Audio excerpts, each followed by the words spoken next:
Happy Friday to you. We are but a day away from game day.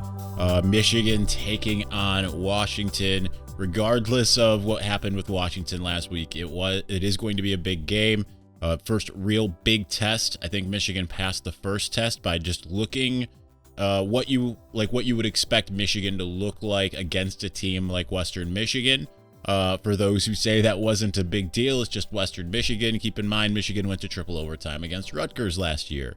Or that Washington lost to Montana, right?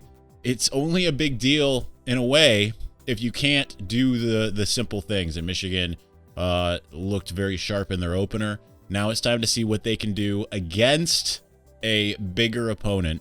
And I understand there's a lot of people out there that are going to look at Washington and say, hey, you lost to Montana, therefore this should be an easy game. It's not going to be an easy game by any stretch. They're going to come in motivated, fired up. You hope that the proverbial maze out, if that actually comes to fruition, will have some kind of impact.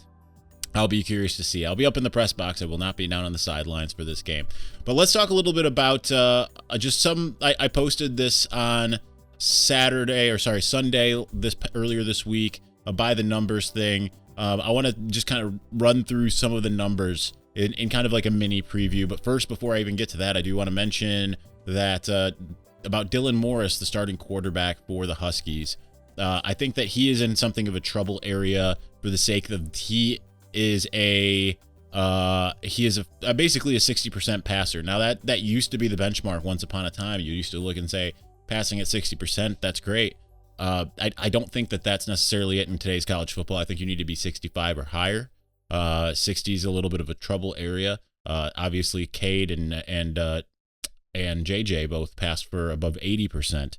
But Dylan Morris passed for 58.7% so far this year. He was asked to throw a career high 46 passes and completed 27 of them. So part of it could be by the fact that he was throwing so much. But that was they considering that they are at such a loss of wide receivers. 4 scholarship receivers are healthy.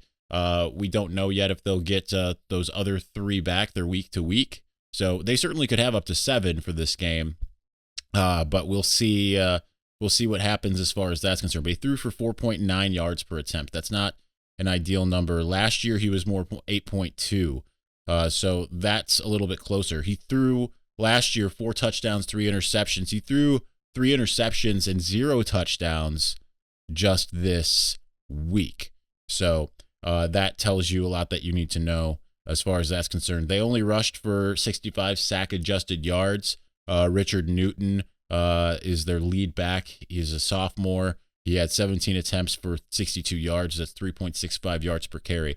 So you feel like if Michigan can continue doing what it did last week, it probably is going to be able to hold them to. I would imagine they're going to get a little bit more than that, but by all means, as long as Michigan is fundamentally sound, plays like it did last week, they can hold them to 100 yards or less on the ground. Receiving wise, they have several guys that they look at. Obviously, not just wide receivers. Tight end Cade Otton was their lead guy. He got 8 receptions for 82 yards, averaged 10 yards per catch. So I think that he's the guy that you really got to keep an eye out for. He's the big outlet for them. Aside from that, Taj Davis, he had 6 receptions for 59 yards, which are also almost for 10 yards per. The tailback Cameron Davis got 3 catches for 29. Again, almost 10 yards per. Richard Newton, the aforementioned starting tailback, got 4 catches for 23. Giles Jackson got 4 for 15. And unfortunately, Jalen Polk is out for the season for them. That's unfortunately for them, of course. They also have another tight end, Devin Culp, who got 1 for 5. So there's that's a little bit of what they present as far as production that we saw against Montana. Obviously, not an overall great showing, 226 yards in that attempt to go with the 62 yards rushing.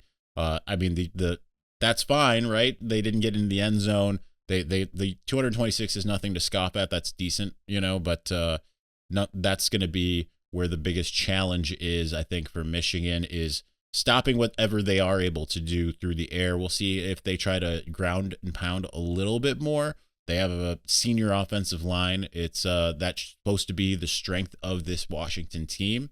So we'll see what happens as far as that's concerned. As far as tackles, just looking at just again by the numbers, having not gotten to see the game since was on Pac-12 Network. Jackson Sermon, the linebacker, had 9. Kyler Gordon had 7. He's a defensive back. Ryan Bowman, the outside linebacker, had 6, and then just so on and so forth. There's a couple guys that I have my eyes out for. Brendan Radley Hiles, defensive back.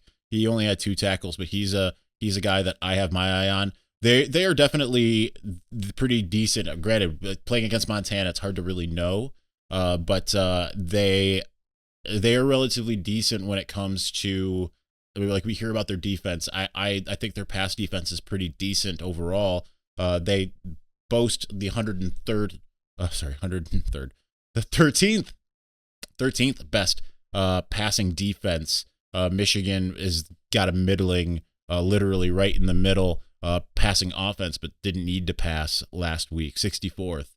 So, but Michigan's rushing offense, obviously 335 yards, 7th in the country. They gave up 127 yards rushing defense wise. So that certainly, especially with a better offensive line that they have to go up against, better tailbacks, could be an area of concern for Washington and an area of strength for Michigan. We'll see. As far as yards per play allowed, they allowed 4.07 yards per play, which is still really decent, but Michigan got more than double that, 9.18. That was 7th in the country, all things considered. They were really good at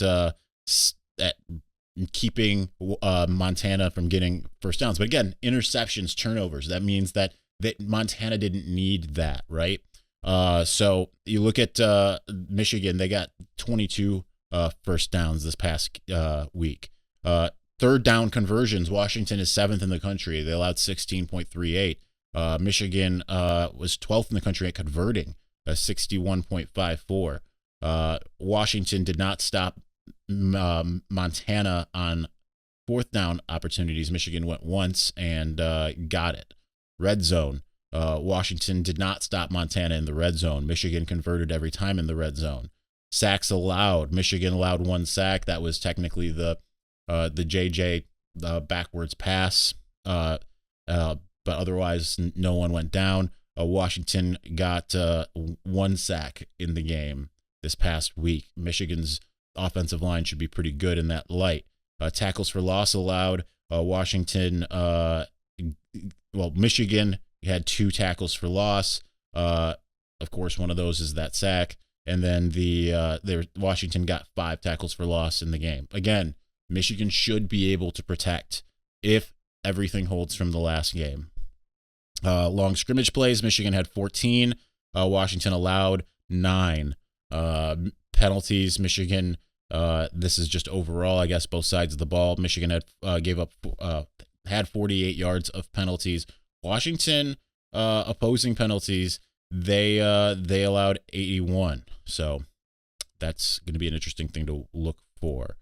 Defensively, Michigan obviously allowed 14 points. Washington allowed 13.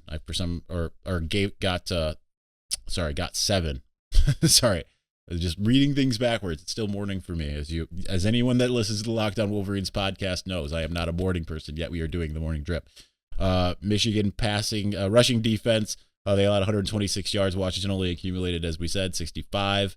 Michigan pass defense, they allowed 191 yards through the air. Washington got 226. So you would imagine that number for Washington, if everything holds, will go down a little bit. Michigan could possibly hold them around 200 or under, depending on how much the big plays go. Looking at the big plays real quick, Michigan allowed 11 10-plus yard plays. Washington got 12. So it might be pretty close to the same production overall if those transitive numbers do work in the favor of. Michigan allowed 4.59 yards per play defensively. Washington got 3.99 yards per play.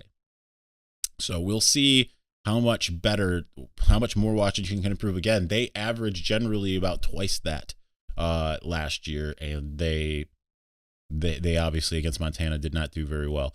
Michigan total defense allowed 317. That's 51st. Washington got 291. So you're looking at, again, very similar. What Washington wants to do is what Michigan's basically going to allow if everything holds. Third down conversion, Michigan allowed 47.06% of on conversions. They were all the way down at 100th. Washington was 98th, though, in converting. Michigan allowed 17 first downs. Washington got 20. And red zone opportunities, Michigan allowed Western to score. Both times they were in the red zone. Washington scored the one time it was in the red zone. Sacks, Michigan got 1 sack. Washington allowed 3. So that's where we're going to look for a big opportunity. And and Michigan opposing penalties, they surrendered 30 or got 30 back.